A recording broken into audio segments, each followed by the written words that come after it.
What's good, YouTube? So this is a response to Thunderfoot's video, Thermal Camera Reveals How Your Body Dumps Heat During Exercising. And as somewhat of an exercise science geek, I found this really quite interesting. I'll leave a link to his video down below if you want to watch it yourself. If not, the quick summary is that he set up a thermal imaging camera whilst he was on an exercise bike and recorded how the body heated up during exercise. Now, I did predict that initially the body was going to start cooling down as it began to sweat, but as Thunderfoot continued to exercise, obviously the body was going to start heating up again. I thought the legs were going to get the hottest, followed by the arms, but the legs actually stayed cool for quite a long time. Eventually they did get quite hot, but the arms got hotter fastest. They started heating up really quickly, and I did find this quite surprising. In hindsight, it does however seem to make perfect sense.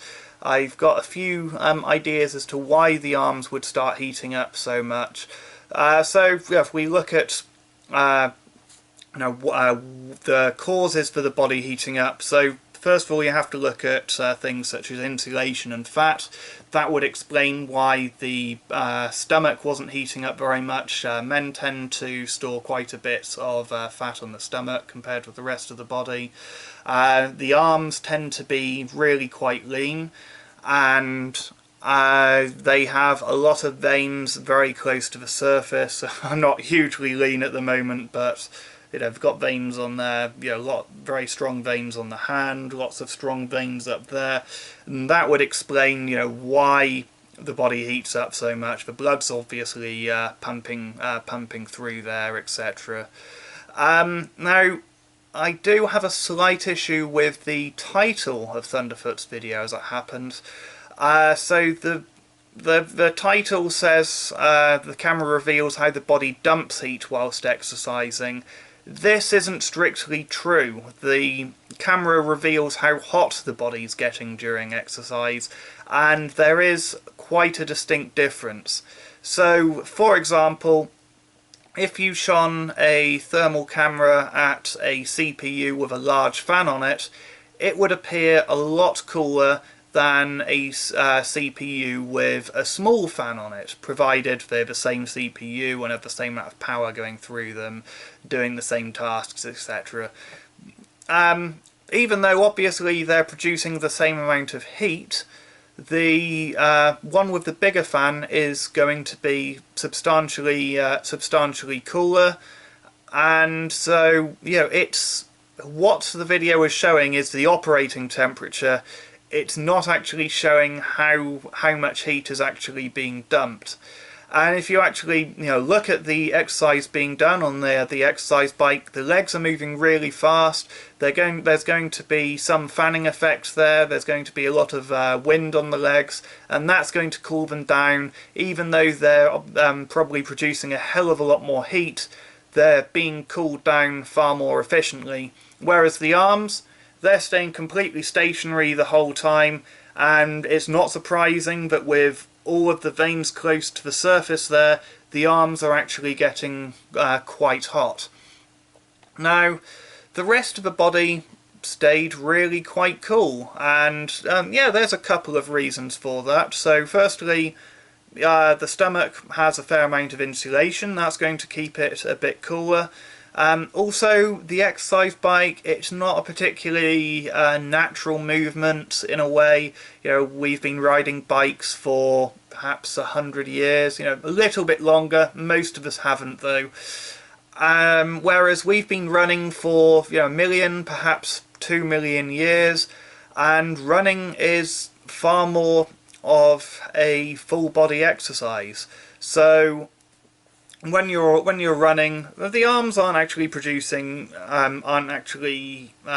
using a huge amount of muscle there. The biceps and the triceps are going to be used a bit, but the delts, the chest, the rear delts, the lats, they're all going to be heavily involved when you're running. The obliques, there's a twisting motion. You've got impact when you're hitting the ground, so you need to have your core nice and strong when you lift your legs up high. Your abs are being used in that.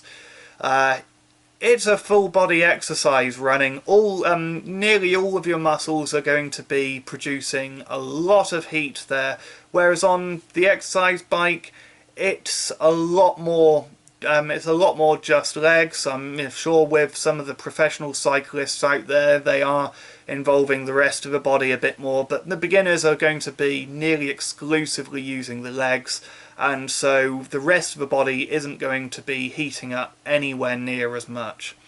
So what I propose is that the experiment be done on a treadmill with a big fan in front of it, simulating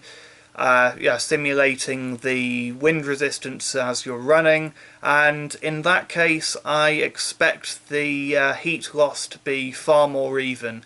And also, yeah, just looking at human physiology, we've got sweat glands all over our bodies, and so yeah, that kind of implies that, you know, our body wants to try to dissipate heat across the entire surface area of our body if at all possible.